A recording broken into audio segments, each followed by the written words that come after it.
Anika Nilles is planning to quit Rush early. In fact, the most recent and credible coverage shows the opposite.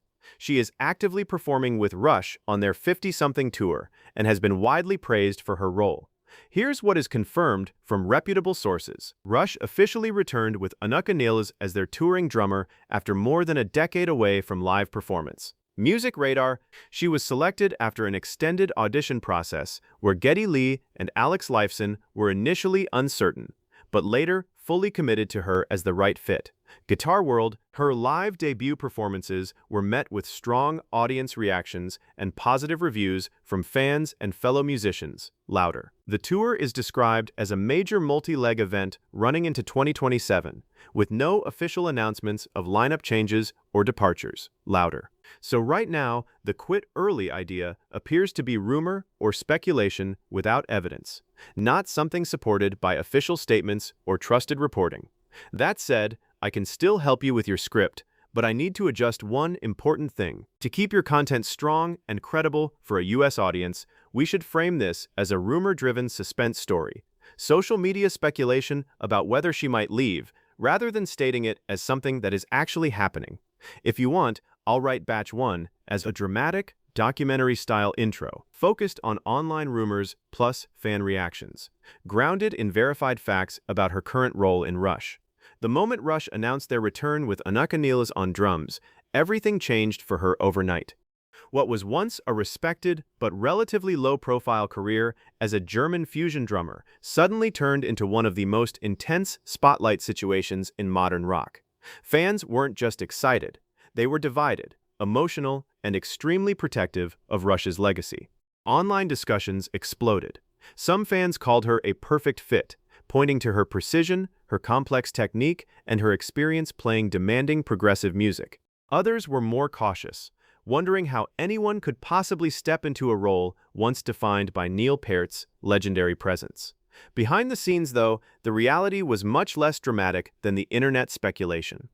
According to multiple interviews with Geddy Lee and Alex Lifeson, the early rehearsals with Anika were not immediately perfect. In fact, they admitted there were moments when even they weren't sure if the chemistry would work long-term. Early sessions were described as uncertain, with timing and feel still developing between the trio as they adjusted to playing together after so many years apart. Society of Rock, but that uncertainty didn't last. As rehearsals continued, something shifted. Anika's approach, focused, adaptable, and deeply musical, started to lock into Rush's complex rhythm structures.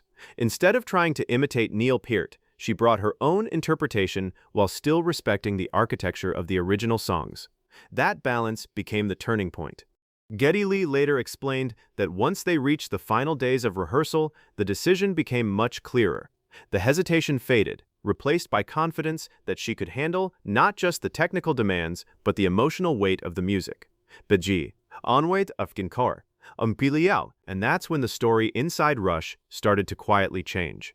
Because while the public was still debating whether she deserved the role, the band itself was starting to think bigger. Not just about a tour, not just about filling a seat, but about what this new version of Rush could actually become. Still, even as confidence grew inside the band, the outside world wasn't fully convinced yet. Every rehearsal clip, every rumor, every fan post was analyzed like it held a hidden clue about her future in the band. And then came the moment that intensified everything even more, the first live performances. Because once Anika Nilles stepped onto the stage in front of thousands of fans, the conversation stopped being theoretical. When Anika Nilles finally stepped behind the drum kit for Rush's return shows, the atmosphere was nothing short of electric. For many fans, this wasn't just another concert. It was a test of history itself, how a band so closely tied to one of rock's most iconic drummers could move forward without collapsing under comparison. And from the very first downbeat, the reaction split in real time. Some fans were stunned in a good way. They pointed out how clean and controlled her playing was, especially on Rush's most rhythmically complex material. Songs that demand absolute precision, constant time changes, layered accents, and shifting dynamics came across with surprising stability. Others needed more time to adjust. The emotional weight of Neil Peart's legacy is not something easily replaced or even reinterpreted, and for some listeners, no performance could immediately feel right, no matter how technically strong it was.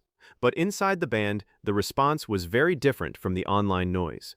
According to interviews given during the tour's early promotional cycle, Geddy Lee and Alex Lifeson described being impressed not just by her ability to play the material, but by how quickly she adapted to the feel of Rush on stage. It wasn't about copying old performances, it was about holding the structure steady while allowing the music to breathe in a new way. That difference mattered more than most fans realized.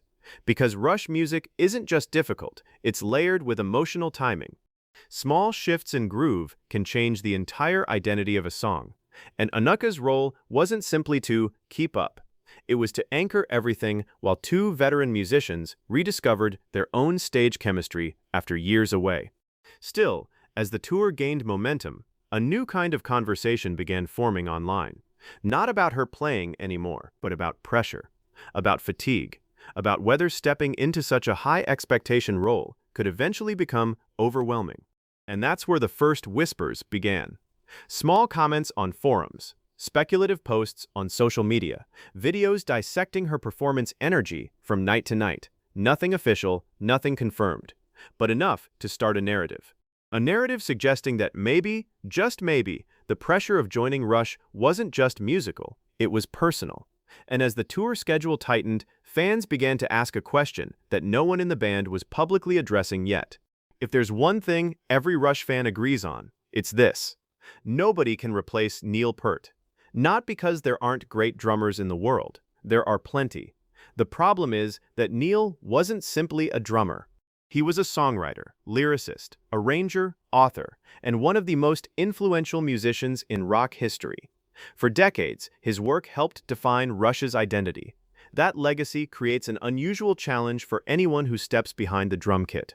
No matter how talented they are, comparisons are unavoidable. Every performance gets analyzed. Every song gets examined. Every fill, every transition, and every interpretation becomes a topic of discussion among fans. That's a level of scrutiny few musicians ever experience. For Anika Nilles, the challenge was even greater because she wasn't just joining a successful band. She was joining a band with one of the most passionate fan communities in music. Rush fans are famous for their dedication. Many have spent years studying the band's catalog. Some can identify songs after hearing only a few seconds. Others know entire drum parts from memory. That means every concert audience contains thousands of unofficial experts. And yet something remarkable happened during the early shows. Instead of rejecting the new lineup, many fans welcomed it. Videos from the tour generated positive reactions. Music critics highlighted Anika's preparation and confidence. Professional drummers praised her ability to handle material that many musicians would never even attempt. The response wasn't perfect. Nothing involving a legendary band ever is, but it was far more positive than some observers expected. So why do rumors about an early departure refuse to disappear?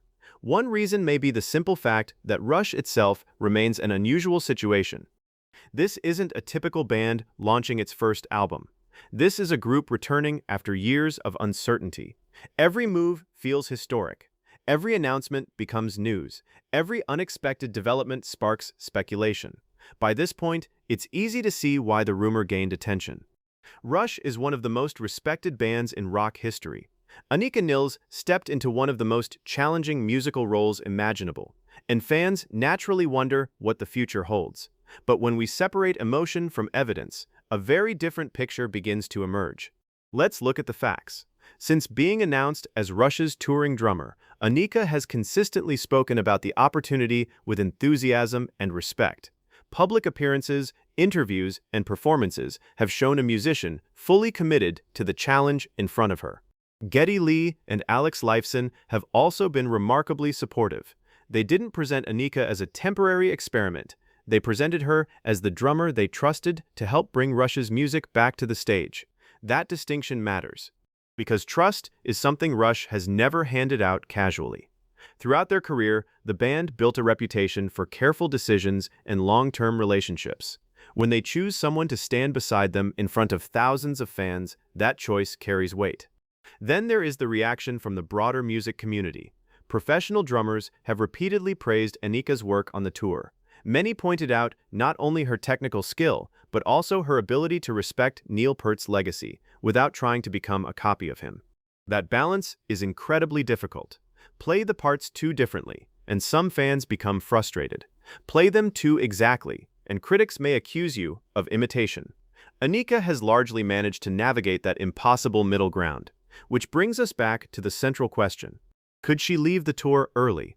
Technically, anything is possible. Unexpected events can affect any musician, any band, and any tour. Schedules change. Personal priorities evolve. Life happens, but possibility is not evidence. And as of now, there is no verified information indicating that Anika plans to walk away from Rush. In fact, the available evidence points in the opposite direction. The performances continue. The partnership appears strong. The audience response remains enthusiastic. So where did the rumor come from? In many cases, rumors begin with a simple misunderstanding. A comment gets taken out of context. A fan theory spreads online. A speculative post gets repeated often enough that people start treating it as fact. Before long, a story develops a life of its own. That may be exactly what's happening here. Yet there's one final piece of this story that makes the situation especially interesting. After examining the facts, the interviews, the performances, and the public reaction, a clear conclusion begins to emerge. The story isn't that Anika Nilles is preparing to quit Rush early. The story is that she has already accomplished something many people thought was impossible. When Rush announced their return with a new drummer, expectations were enormous. Some fans were excited, others were skeptical. Many wondered whether anyone could step into a role so closely associated with Neil Peart's legendary legacy. Those concerns were understandable. Neil's place in Rush history is secure and irreplaceable, but Anika was never asked to replace him. She was asked to help celebrate the music he helped create, and by most public measures, she has succeeded. Night after night, she has performed some of the most demanding material in rock music. She has done it under intense scrutiny. She has done it in front of audiences filled with devoted Rush fans. And she has done it while maintaining her own musical identity. That achievement alone deserves recognition. As for the rumors, at the time of this writing, there is no verified evidence that Anika plans to leave the 50-something tour before its scheduled conclusion. No official statements suggest it. No credible reports confirm it. No public comments from Anika, Geddy Lee, or Alex Lifeson support it. Could circumstances change in the future? Of course, that's true for every musician and every tour. But responsible reporting requires a distinction between what might happen and what is actually happening. Right now, the evidence points toward a successful partnership rather than an imminent departure. And perhaps that's why this story matters. The rumor may have attracted attention because people feared something was wrong, but the reality appears far more positive. Instead of watching a partnership fall apart, fans may be witnessing the beginning of a new chapter in the Rush story, a chapter that honors the past while allowing the music to continue reaching new audiences. Whether that chapter lasts for one tour or many years remains to be seen. Only time will answer that question. But for now, the available facts tell a simple story. Anika Nilles accepted one of the toughest jobs in rock music. She faced extraordinary expectations. She stepped onto the stage under a spotlight brighter than most musicians ever experience. And rather than shrinking from the challenge, she rose to meet it.